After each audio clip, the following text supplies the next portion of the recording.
Hello everyone, welcome back to Trainophile. If you haven't subscribed yet, then please subscribe to our channel Trainophile. So today's topic is one of the important topics of soft skills.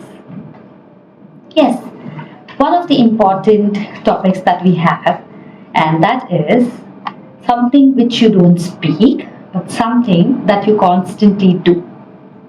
I think you have guessed it right by now. Body language.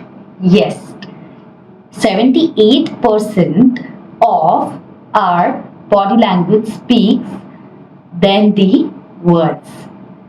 So the ratio of your words and the ratio of your body language is more and your words is less. So always watch out for your facial expressions, your posture, your hand gestures, the way you walk, the way you sit, the way you look at the other person. So this all is into body language. Now our today's topic is going to be how to improve your body language. And I'm going to share 5 tips with you all to improve your body language. First, let's understand what is body language. So there are 2 types of communication that you communicate to the world. One is a verbal communication and one is a non-verbal communication. Clearly, your body language is a non-verbal communication. That means it comes across through your body postures, through your body movements. So body language is a non-verbal communication. It is what you don't say that counts the most. Do you agree with this one? Without your verbal communication, you say a lot. Without even speaking a single word, you say a lot. You may give strong signals with a single word, but your body language speaks more than that. So that's the power of body language. Now let's start with the first pointer of how to improve your body language. The first one is awareness. Yes, you should be aware of your body language. In fact, one should be aware of his or her body language. That means, how do you walk? How do you talk? What kind of facial expressions do you have? What kind of gestures do you make? What is your go-to gesture that you have? Is it appropriate? Do people like that gesture? Are you comfortable with that expression or gesture? Or are you making it for the name's sake? So what is the most thing that you share with most of your communication or with your audience? You need to dig deeper into yourself, okay? Nobody else will be able to tell you as much as you can relate to yourself with the awareness of body language. And that is the first step of knowing or improving your body language, right? Now, the second one is warm smile. Who doesn't like to meet and greet a person who has a good smile on his or her face? You have to wear the smile like a piece of clothing or like a piece of jewelry. The expensive jewelry or clothing that you feel is most important to you, exactly same way you have to wear a smile 24/7 or wherever it is required in your communication. Adding a smile not only makes you feel good about it, but it also makes the other person feel comfortable talking to you and communicating to you. A good smile adds on so much to the portfolio and so much to the communication. And it's free, right? Just like it's free to subscribe to YouTube and it's free to give us a thumbs up if you like the video, and it's free to comment as well. So if you like our videos, then do let us know. Your every comment, every like will give me that push to make more videos like this. Coming back to the point, yes, smile is absolutely free. It doesn't require much effort, though it requires a little effort if you are not used to of making a smile during a conversation or wearing a smile while you communicate. But it can be owned, it can be grabbed if you practice for a longer time. Everything can be achieved if you are practicing the correct way. Okay, so second one is warm smile. Number three is one of my favorites.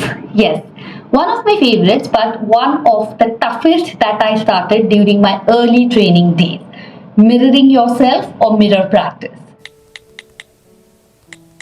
This is one of the foolproof techniques, by the way. Like, this technique cannot go a failure. Okay, it cannot fail unless and until you do it the right way, of course. But this technique is a foolproof technique to improve your body language. As body language is a non-verbal communication, that means your actions actually speaks louder than your words. So you have to understand, how do you do it?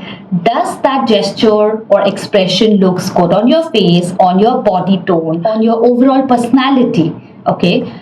No matter how much you glam up yourself, the original body language, like your hand gestures, your expressions, your eye contact, that is going to matter a lot. So you have to stand in front of the mirror and look at yourself and understand what suits you and what doesn't.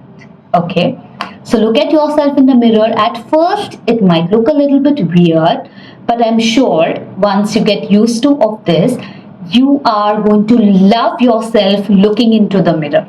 So every single day you look at yourself, not only during like getting ready or getting dressed up, but also for practice reason or for improvement of your body language, you are going to watch out for your mirror in your home. Yes, one of the best things and one of the best things to do it for free, right?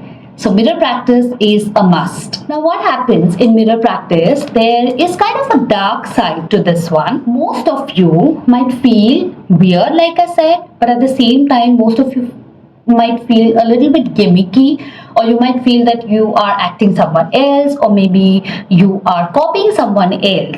Okay, but you have to understand, you are an individual with a different personality. So you have to identify what suits best for you and what works best for you. It should go hand in hand, what suits you and what is best for you or for your communication reason. Both the things should be hand in hand. Okay, and a constant practice or a everyday practice with making a lot of mistakes is going to definitely help you get that push with your mirror practice. Right, now next is choose a form of exercise. Now you may say, how is body language related to exercise? Yes, I'll tell you. So any kind of exercise. What is exercise basically? You're moving your body, right? You're moving your hands, you're moving your head, you're moving your shoulder, legs, etc. Right? So any form of exercise, first you have to choose any kind of exercise that is going to better your posture, that is going to better your physique, that is going to better your physical appearance, and you are comfortable in that. So it may be yoga, it may be gym, it may be aerobics, it may be joining Zumba, it may be any kind of simple exercise that will involve physical activity, which is directing you towards a better posture and developing a better physical appearance. So choose what you like rather than following the trend or following someone whom you like. You choose it for yourself, something that you would want to do, something that you would like to do, and you would enjoy the journey. So choose something like this for you and let me know what has worked for you. For me, it has been Zumba. So Zumba training, because I love dancing, I think Zumba is a form of physical exercise that has helped me better my posture and even my expressions, and it has made me physically active though. Yeah. And the next one and the last one is read relevant books. Now this one, pointer number 5, could not relate with many, especially those who don't like reading books, or those who are not able to pick up things from reading books, or maybe they do not end up reading books as much as is needed. But I would say there are certain things in life which you can only understand through books. So this is for them who really want to indulge into deep understanding of how your body language can stay with you for a longer time, or let's say for your rest of your life. So I think books, or this pointer number 5, is for those audience of mine. So body language being the non-verbal communication, you have to understand yourself better from your end rather than someone else's end. And for this, you need to read really, really good books. Books that include body language, the books that include something about your image impressions or image making, books that include your tone, or books that include your facial expressions. So something like this, and it should be relevant to the topic that we are speaking. Now, this knowledge, what will happen is, this shall help you be better at what you're already planning out, or already you are at it. And these are little things, but they will make a huge difference when you actually get into the communication world. And you would notice these little things have greater impact than anything else. Let me know if you want to know some of the books related to body language. Comment down below, and I'll be happy to share 5 books that are relevant, or 5 books that you must read for your body language. Now that's it for today's video. We have 5 tips to improve your body language. Let's do a quick revision. Pointer number 1 is awareness. Pointer number 2 is a warm smile. Pointer number 3 is one of my favorites, that is mirror practice. Pointer number 4 is you have to choose a form of exercise. And pointer number 5 is read relevant books to body language. That's the end of the video. Let me know what is the highlight of this video and what did you like about this video, and keep improving your body language and communicate well. Thank you so much for watching. See you soon.